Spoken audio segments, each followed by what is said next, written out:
नमस्कार, आप सभी का स्वागत है सफलता इंस्पायर स्टडी के ऑनलाइन यूट्यूब चैनल पर।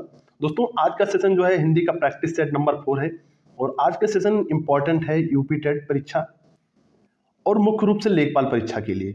बाकी दोस्तों जिसमें हिंदी का क्वेश्चन आता है, हिंदी सिलेबस में है, उन सभी के लिए इंपॉर्टेंट है। तो आप अपना प्रैक्टिस करिए, क्वेश्चन मैच करिए, आप कितना सही कर पाते हैं। तो आइए शुरुआत करते हैं फर्स्ट क्वेश्चन से।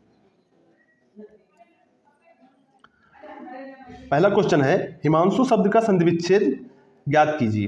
तो दोस्तों हिमांशु शब्द का जो संधि विच्छेद होगा वो होगा हिम प्लस अंशु। आइए दोस्तों थोड़ा सा संधि पर चर्चा करते हैं। संधि क्या है दोस्तों? जो संधि है इस शब्द में, हिमांशु में, वो है स्वर संधि। स्वर में आता है दोस्तों दीर्घ संधि। दीर्घ जो आ मतलब बड़ा के अक्षर से योग से बनता है, इसमें आ और हिमांशु में आ बराबर बड़ा आ बन जाएगा, तो हिमांशु का निर्माण हो जाएगा। तो दोस्तों इसमें है जो दीर्घ संधि। आइए दोस्तों अगला क्वेश्चन करते हैं।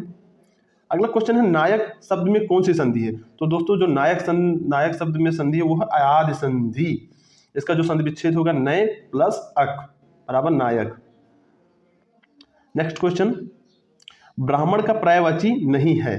दोस्तों ऐसे प्रश्नों में ध्यान देने वाली बात यह होती है कि नहीं, हाँ, हूँ, मतलब आपको इन चीजों को काम पकड़ना है। तो इसमें जो है ब्राह्मण का पर्यायवाची शब्द भूदेव है, द्विज है, पंडित है। केशव जो शब्द होता है वो कृष्ण भगवान का होता है। नेक्स्ट क्वेश्चन, मोक्ष का पर्यायवाची है। तो दोस्तों मोक्ष का पर्यायवाची वो है सद्गति। अब दोस्तों इसमें एक दो वर्ड और हैं जो कि महत्वपूर्ण, जैसे किंकर शब्द हो गया। किंकर शब्द होकर पर्यायवाची होता है दास या नौकर, समझ गए होंगे। और ये तस्कर का होता है दोस्तों जो जेब कतरा, उठाई गिर आदि इनके पर्यायवाची शब्द हैं। अगला क्वेश्चन, निम्नलिखित में जय किसका विलोम है? ध्यान देना, विलोम पूछ रहा है, तो जो जय है विलोम पराजय का। नेक्स्ट क्वेश्चन, कल्पित शब्द का विलोम क्या होता है? तो दोस्तों कल्पित शब्द का जो विलोम होता है वो होता है यथार्थ। कल्पित मतलब होता है जो कल्पना से हो, और यथार्थ मतलब होता है जो फिजिकल वर्ड हो, ग्राउंड स्तर पर, यानी वास्तविकता। अगला क्वेश्चन, नेक्स्ट क्वेश्चन है, अढ़ाई हाथ की ककड़ी 9 हाथ का बीज, इस कहावत का क्या अर्थ है? तो दोस्तों इस कहावत का जो अर्थ होगा वो होगा अनहोनी बात, यानी जो हो ना सके आप बहकी बहकी बातें करें। अगला क्वेश्चन, आंख सुख कलेजा ठंडक, इस कहावत का क्या अर्थ है दोस्तों? तो इसका जो कहावत है दोस्तों परम शांति। दोस्तों इसमें कंफ्यूजन क्या है, बहुत सारे मित्र खुश होना भी बता रहे हैं, ऑफलाइन टेस्ट में इसको खुश होना भी किए हैं, लेकिन दोस्तों इसका जो सही आंसर है वो परम शांति है। नेक्स्ट क्वेश्चन, दोस्तों ये तो बहुत इजी सा क्वेश्चन है, असली शब्द का कौन सा शब्द अनेकार्थी है? तो पर्यायवाची नहीं पूछा दोस्तों, अनेकार्थी पूछा है, क्योंकि असली जो शब्द है ये आम बोलचाल की भाषा में इस समय प्रयोग हो रहा है, कहें तो तद्भव के रूप में, जबकि वास्तविक शब्द यानी रियलिटी संस्कृत भाषा का शब्द है। तो इसका सही जवाब वास्तविक होगा।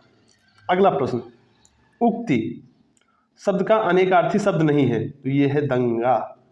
अगला क्वेश्चन, रमा हस्ती है, इसमें कौन सी क्रिया है? वेरी वेरी मोस्ट इंपॉर्टेंट, इससे प्रश्न बनेगा दोस्तों। जरूरी नहीं है यही प्रश्न बन जाए, बट इससे प्रश्न बनेगा। रमा हस्ती है, इसमें कौन सी क्रिया है? तो दोस्तों जो रमा हस्ती ये है अकर्मक क्रिया। आइए दोस्तों क्रिया की चर्चा करते हैं दोस्तों थोड़ा सा। दोस्तों क्रिया कई प्रकार की होती है, बट जो कर्म के आधार पर क्रिया 2 प्रकार की है। एक होती है सकर्मक क्रिया, एक होती है अकर्मक क्रिया। सकर्मक क्रिया कहते हैं जो कर्म के साथ आती है, जैसे रमा खाना बनाती है, तो किसको बनाती है? रमा खाना को बनाती है। अकर्मक जैसे रमा हंसती है, रमा गाती है, अकर्मक है। अगला प्रश्न करते हैं,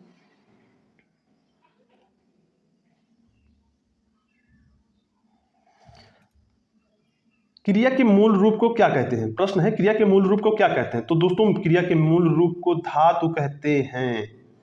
बहुत बहुत very very most important question है एग्जाम पॉइंट ऑफ व्यू से। सोचो दोस्तों धातु को या क्रिया का जो अर्थ है वो होता है चलना। दोस्तों धातु के मूल रूप में अगर ना प्रत्यय लगा दिया जाए तो उसका अर्थ हो जाएगा चलना। अगला क्वेश्चन, अहो आपका दर्शन हुआ, तो इसमें कौन सा कारक है? तो दोस्तों कारक वेरी वेरी मोस्ट इंपॉर्टेंट है, संबोधन कारक है। अहो, वाह, हुर्रे, ये सब शब्द आते हैं दोस्तों तो संबोधन कारक होते हैं, यानी जो बहुत ज़्यादा उत्तेजित वाले वर्ड होते हैं, ये मैं जीत गया, ऐसा कुछ वर्ड आता है तो वो संबोधन कारक होता है। और अगला प्रश्न है, के लिए किस कारक का चिन्ह है? तो दोस्तों ये है संप्रदान के लिए। आइए दोस्तों थोड़ा सा कारक पर चर्चा कर लेते हैं। 2 क्वेश्चन रिपीट लगातार आ गया है दोस्तों। जो कारक होते हैं वो हिंदी में दोस्तों 8 होते हैं, इनका नाम उपसर्ग भी होता है।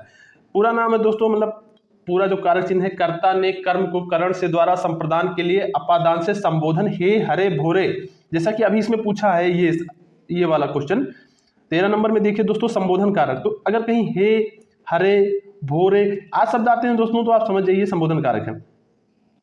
अगला क्वेश्चन है अजय आया था, इसमें कौन सा काल है? तो दोस्तों ये भूतकाल आया है, जैसे भूतकाल है, जैसे कि आप समझ चुके होंगे अजय आया था बीत चुका है भूतकाल। दोस्तों भूतकाल जो है ये 6 प्रकार के होते हैं, आप इन्हें देख लीजिएगा, सामान्य भूत, पूर्ण भूत, अपूर्ण भूत, संभाव्य भूत, हेतु मतभेद भूत, 6 प्रकार के होते हैं। अगला क्वेश्चन है चार चांद लगाना का मुहावरे का अर्थ क्या है? तो दोस्तों सभी जानते हैं शोभा बढ़ाना, ये तो आम बोलचाल की भाषा में आता है। दोस्तों हिंदी में एक चीज नोटिस करने वाली बात है, अगर आप रियल लाइफ में भी आप वास्तविक वर्डों का प्रयोग कर रहे हैं हिंदी में सीखने बोलने के लिए, तो आप ज्यादा हिंदी सही कर पाएंगे। अगला प्रश्न करते हैं, चांदी का जूता मारना इस मुहावरे का क्या अर्थ है? बहुत अच्छा प्रश्न है, इसका जो आंसर होगा दोस्तों वो होगा रिश्वत देना, बहुत इंपॉर्टेंट है सभी परीक्षा के लिए। अगला क्वेश्चन, निम्न में से मनुष्य अंधविश्वासी कैसे बनता है? तो दोस्तों सभी जानते हैं नरक के भय से, इन तीनों कारणों से। अगला क्वेश्चन है, निम्न में से कौन सा वाक्य शुद्ध है? दोस्तों ध्यान देना, कंफ्यूजन है इसमें इस वाले दोनों प्रश्न में, मैंने तुझको कहा था, मैंने तुमसे कहा था।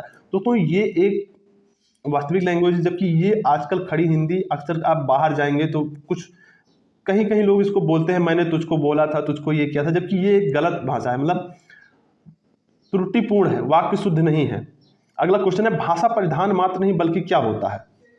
तो दोस्तों ये होता है राष्ट्र का व्यक्तित्व। दोस्तों आप भाषा, आपकी भाषा जो है और बॉडी लैंग्वेज आपका व्यक्तित्व निर्धारित कर देती है। आपकी लैंग्वेज से ही कोई व्यक्ति जज कर सकता है कि आपका व्यक्तित्व कैसा है, तो ये वेरी वेरी मोस्ट इंपॉर्टेंट है। अगला क्वेश्चन समास से है, यथाशक्ति में कौन सा समास है? तो यथाशक्ति में दोस्तों अव्ययी भाव। आइए दोस्तों समास पर थोड़ी चर्चा करते हैं। दोस्तों समास जो द्विगु समास है इसका डिफिनेशन है कि पहला पद संख्यावाची होगा, आप इसको ध्यान रखना, जैसे नवग्रह हो गया, चौराहा हो गया। द्वंद्व समास में दोस्तों डैश चिन्ह से अलगाव होगा, जैसे माता पिता, पिता पुत्र, माता, और ऐसे डैश लगा होगा माता पिता। तत्पुरुष में संबोधन दोस्तों बहुत कारक चिन्हों से अलगाव होगा, संबोधन नहीं पूरे 8 कारक चिन्ह से अलगाव होता है तत्पुरुष में।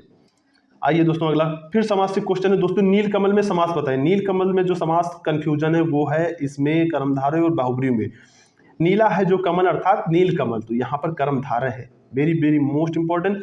बाहुव्रीहि दोस्तों सबसे ज्यादा इंपॉर्टेंट है, देन कर्मधारय। आप एक बार यहाँ पर क्वेश्चन करिए, दोबारा अपने नोट्स पे रिवाइज करिए, अदरवाइज कमेंट करिए, मैं इसका बाहुव्रीहि का बहुत अच्छी ट्रिक कवर करा दूंगा अपने नोट से, तो बहुत अच्छा है, आप इन दोनों को कवर करिए। बाहुव्रीहि में अन्य पद प्रधान होता है।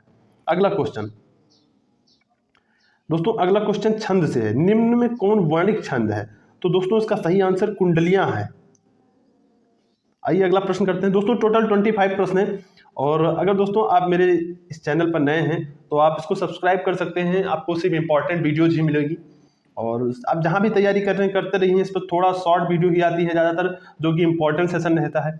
अगला क्वेश्चन है, रिक्त स्थानों की पूर्ति कीजिए। गाय सभी हिंदू माता ... रूप ... मानते हैं, तो गाय को सभी हिंदू माता के रूप में मानते हैं, पहला ऑप्शन बिल्कुल सही है, तो फर्स्ट वन इज करेक्ट।